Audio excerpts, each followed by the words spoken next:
I had always been proud of my home by the lake. The yard was well kept, the hedge along the property line trimmed neatly, and the driveway freshly sealed. But all of that pride was tested the moment Karen moved in next door. She was the self-proclaimed queen of the neighborhood, the kind of person who believed the rules never applied to her. At first it was small things. Karen would walk her dog across my yard, leaving muddy paw prints on the grass. Then she began parking her car partially on my driveway whenever her friends came over, claiming there was not enough space at her place. I let it slide for a while, thinking it was just her settling in. But then came the day she drove straight over my hedge. I heard the crunch from inside my house and rushed outside only to see her SUV sitting halfway across my lawn with branches snapped and dirt kicked up. My jaw dropped, but Karen rolled her window down with that smug grin she always wore. She said it was quicker to cut across my yard than to circle around, and that I should not make a fuss about a silly hedge. I clenched my fists but stayed calm. That hedge was not silly. It marked the line my father had carefully set years ago before passing the house down to me.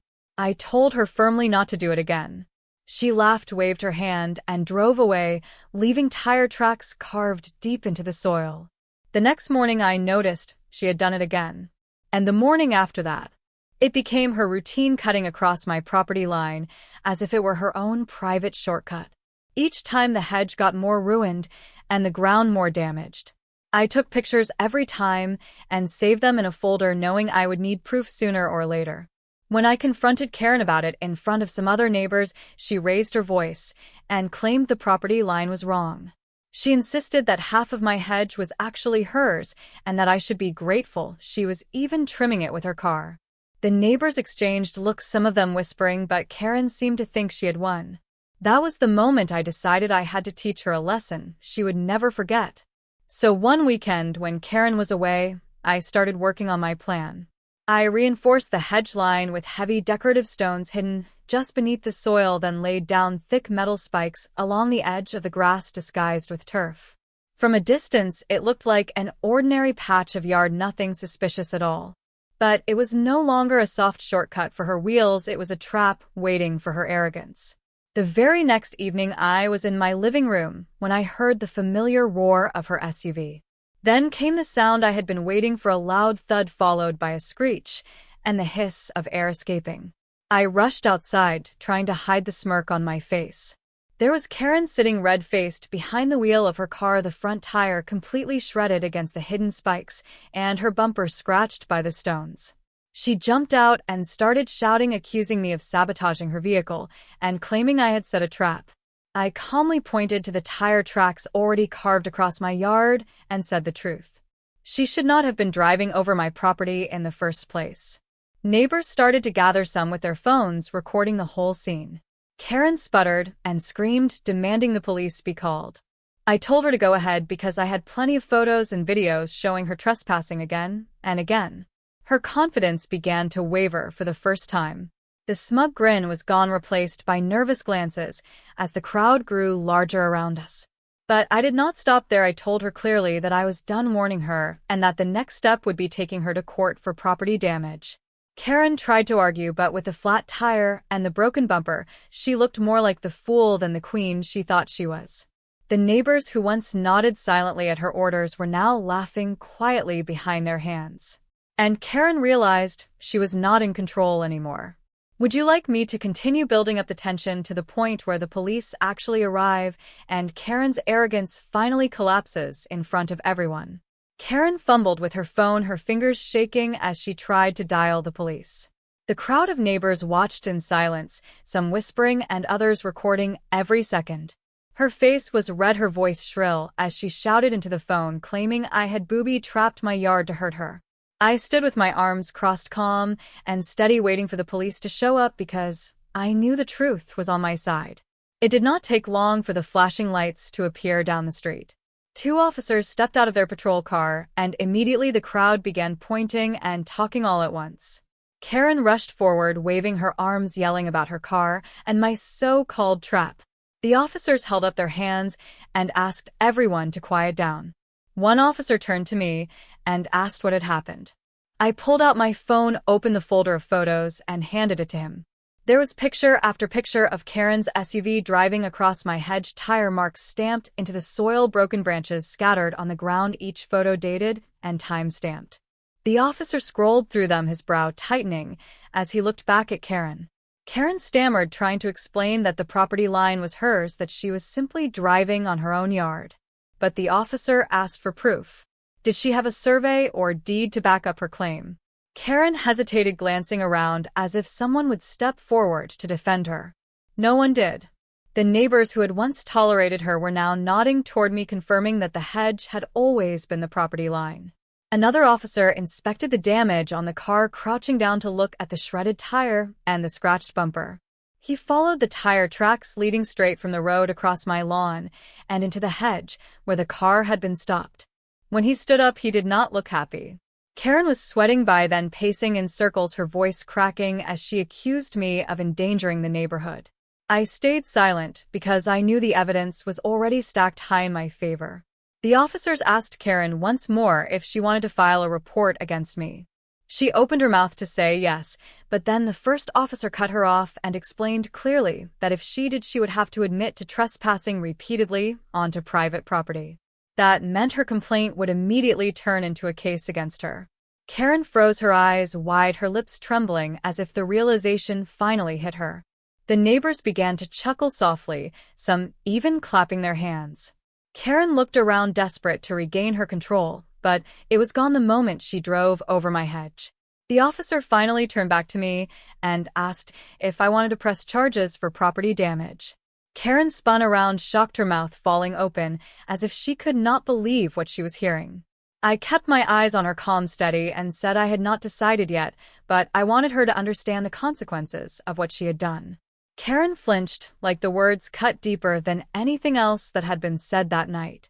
The crowd murmured louder now, cameras still recording, and Karen stood there with her pride in pieces, her car wrecked, and her reputation sinking fast. Do you want me to continue with the part where the legal papers arrive and Karen faces the consequences in court while the entire neighborhood turns against her? The officers gave Karen a final warning, telling her she was lucky I had not pressed charges on the spot. Her face burned red, her jaw clenched, but she said nothing as they wrote down the incident report. When the police left, the neighbors lingered, whispering to each other about how Karen had finally been caught in her own mess.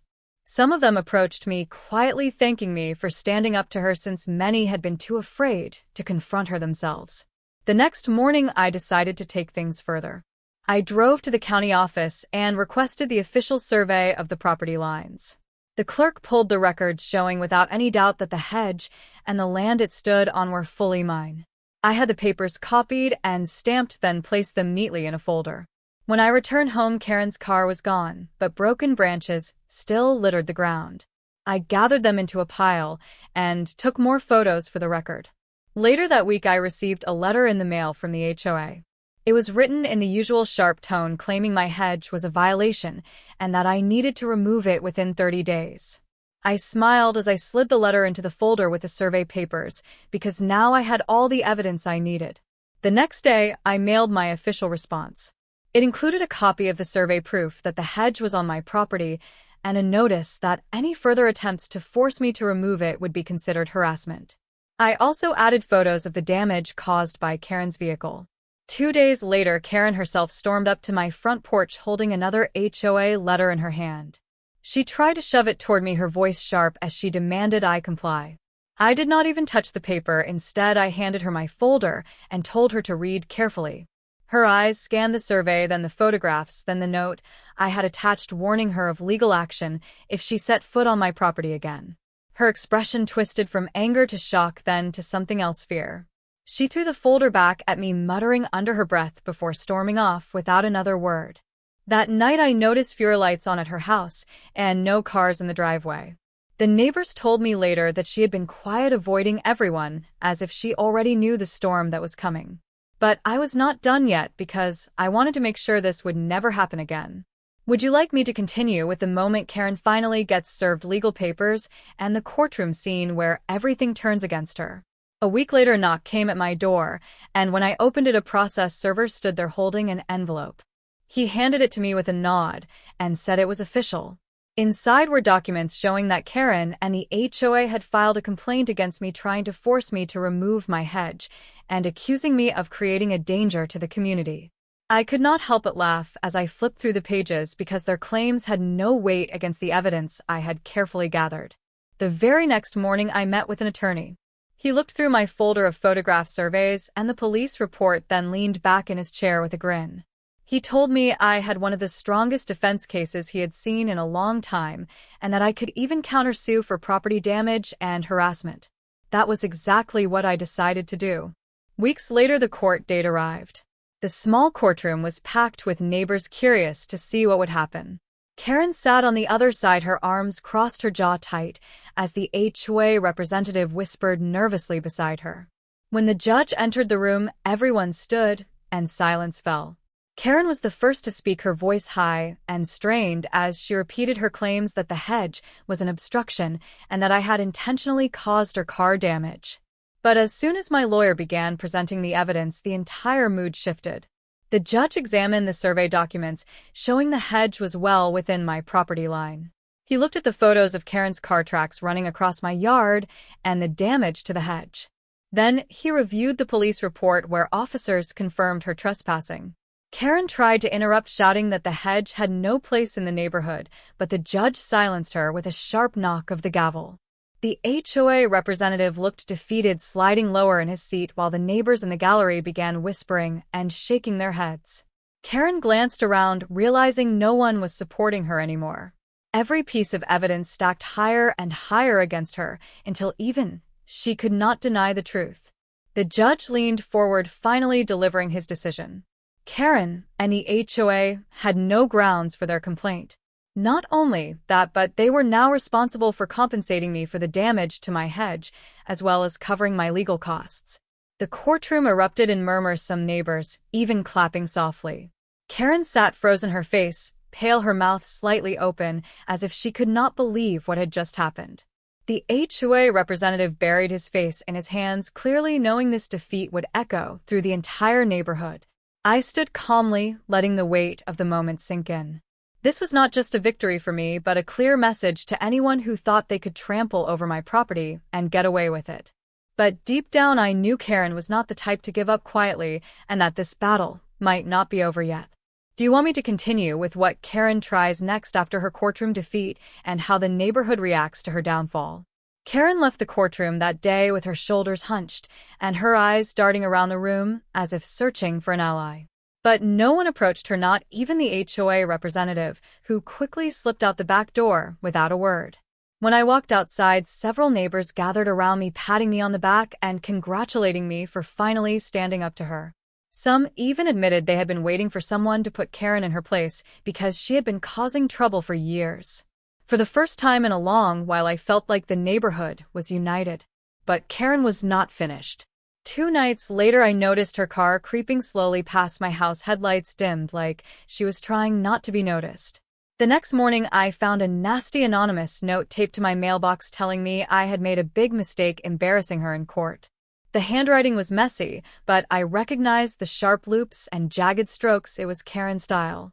I did not react outwardly. I just added the note to my growing folder of evidence. Days passed, and while Karen stopped attending HOA meetings, her presence lingered in whispers and side glances. Some neighbors said she had been ranting about me behind closed doors, claiming she would find another way to make my life miserable. But she had no idea that her reputation was already crumbling. Real estate signs started popping up in the yards of homeowners she had once controlled. One neighbor told me bluntly that people were tired of her drama and wanted to distance themselves. The neighborhood was shifting, and Karen was losing her grip. Then one afternoon, as I was trimming what was left of my hedge, a black SUV pulled into my driveway. It was not Karen this time, it was a county official. He introduced himself politely and said he had been sent to follow up on a complaint filed by Karen regarding supposed zoning violations. I invited him to step onto the property and showed him everything: the hedge, the survey papers, the photographs. He inspected carefully, measuring and checking before finally shaking his head with a small smile.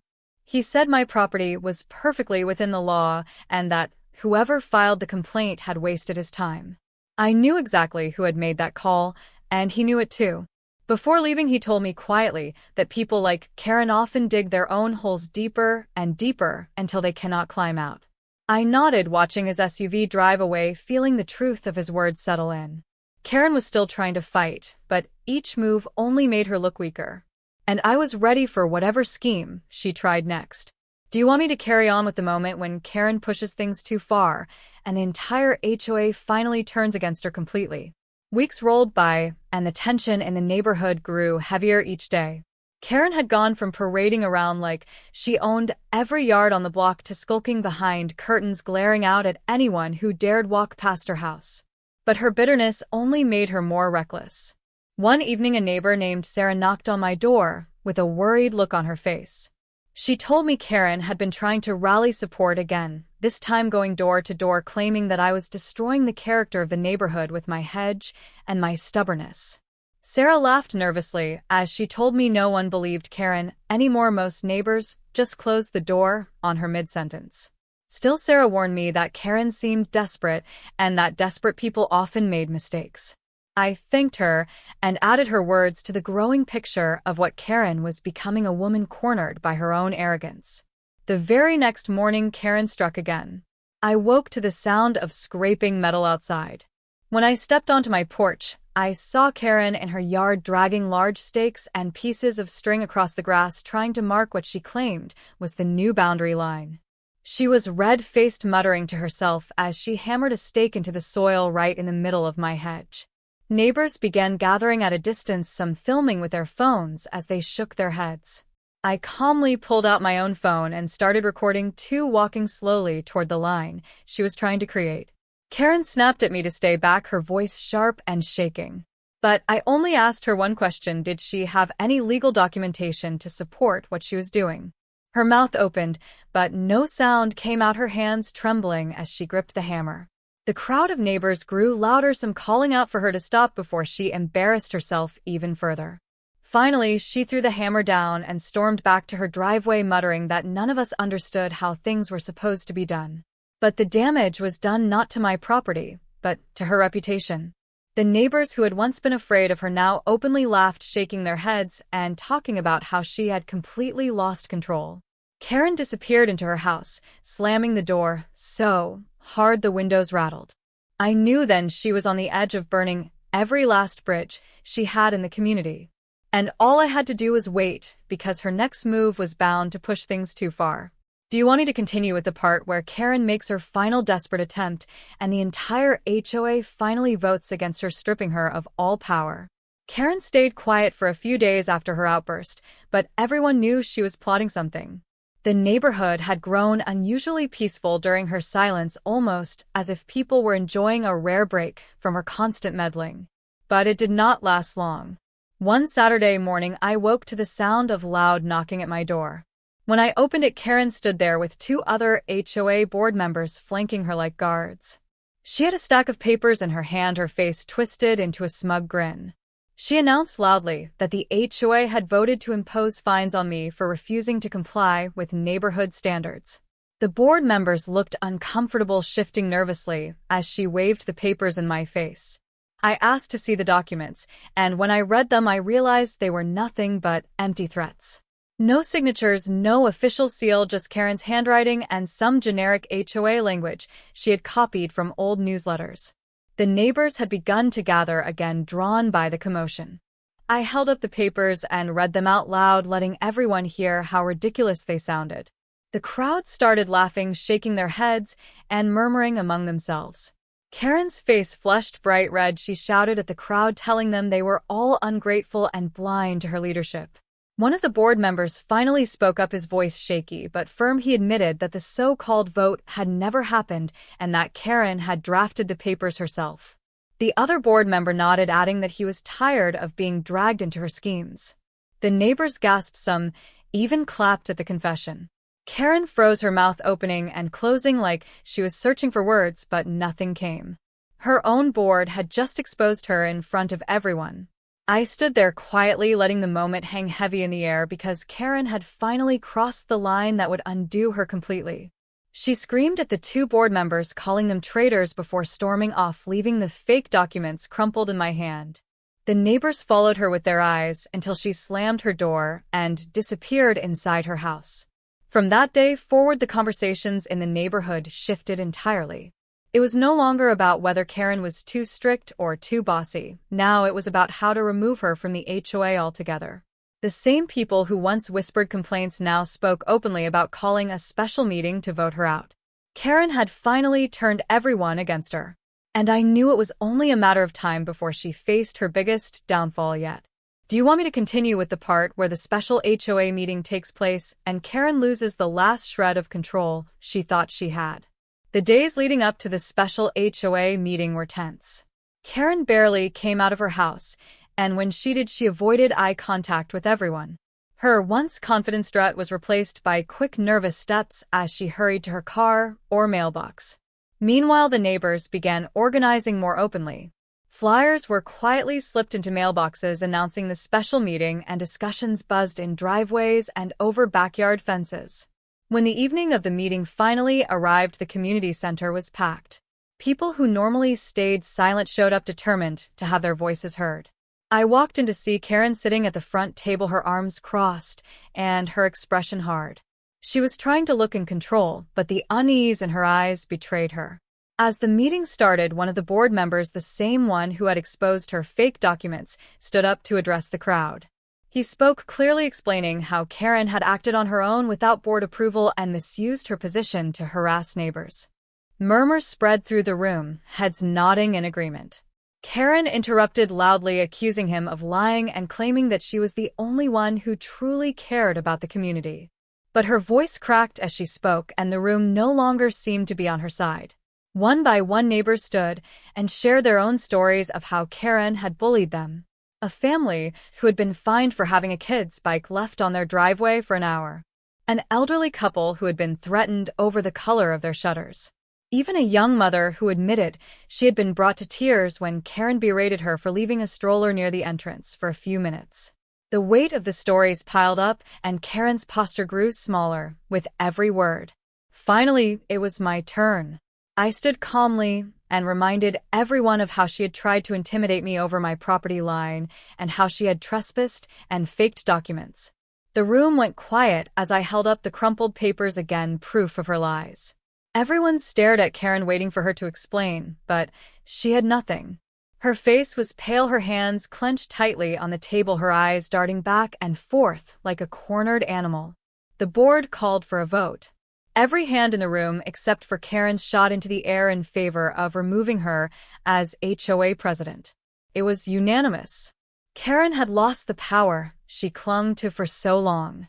She stood suddenly, her chair screeching against the floor, and shouted that the neighborhood would fall apart without her. But her words carried no weight anymore. People were already turning away from her, whispering about electing a new leader, someone fair and reasonable. Karen stormed out of the meeting hall, slamming the door so hard it rattled the windows. The neighbors erupted into relieved chatter, some even laughing in disbelief at what had just happened. For the first time in years, there was hope for a calmer life free from Karen's constant interference. And though she had lost her title, everyone knew she was not finished yet. Karen was the kind of person who would rather go down fighting than admit defeat. Would you like me to continue with what happens when Karen tries to retaliate even after being voted out? Karen disappeared for a few days after the meeting, and the neighborhood felt strangely peaceful without her constant presence. People watered their lawns without worrying about being watched, and kids played freely on the sidewalks without someone yelling at them. But deep down, everyone knew Karen was not the type to stay quiet for long. Sure enough, by the end of the week, she reappeared standing at the edge of my property with a notepad in her hand, scribbling furiously as if she were still in charge. When she noticed me watching her, she raised her chin high and shouted that I would regret what I had done at the meeting. I stayed calm, reminding her that she was no longer president and had no authority to step on my land. Her face turned red, and she stormed off, muttering under her breath. The following morning, new anonymous letters began appearing in mailboxes accusing certain families of breaking HOA rules. The letters were typed with no signature, but everyone knew they came from Karen. Neighbors gathered at the corner, shaking their heads in frustration, but instead of feeling powerless, they began to laugh. She no longer had the backing of the board or the authority to fine anyone, and her letters were nothing more than scraps of paper. This only made Karen angrier. Late one evening, I noticed her parked across the street sitting in her car with the headlights off. She was watching quietly and writing notes, as though she were still preparing a case. The next day, she showed up at the county office trying to file complaints against several homeowners. But without the HOA title, she was dismissed almost instantly. She came back furious, pacing the sidewalk, shouting that the neighborhood would fall into chaos without her strict control. People started avoiding her, entirely refusing to engage. And for someone like Karen, being ignored was worse than being opposed. Still, I could see in her eyes that she was planning something bigger, something that she thought would restore her control. It was only a matter of time before she made her next move, and this time, she would not just embarrass herself, but risk everything she had left. Do you want me to continue with the moment when Karen finally takes that desperate step to regain her power? Karen's desperate step came sooner than anyone expected. One night, she trespassed onto my property again, trying to rip out the hedge she had always hated. She believed if she could destroy the boundary, the neighborhood would side with her once more. But what she did not know was that I had installed cameras and motion sensors after her last stunt. The alarms triggered, and within minutes the sheriff arrived, catching her red-handed with garden shears in hand. Her angry shouts that she was protecting the neighborhood carried no weight this time. The sheriff calmly explained that she was trespassing, vandalizing private property, and violating a restraining order already on record from her earlier outbursts. This time, there was no warning, no slap on the wrist. Karen was taken away in handcuffs under the blinking red and blue lights as neighbors gathered quietly on porches, watching in disbelief. The same woman who once lorded over everyone with her HOA power was now reduced to being escorted out like a criminal. The next morning, peace filled the neighborhood. Children played without fear of being scolded, and homeowners finally felt free to enjoy their properties without constant surveillance or harassment. Karen never returned to the neighborhood again. Some said she moved away, others whispered that she faced more legal troubles in court. Either way, the silence she left behind was the sweetest gift she had ever given. And as I stood by my hedge, now fully grown and strong, I knew that for the first time the neighborhood truly belonged to the people who lived there and not to the control of one bitter person.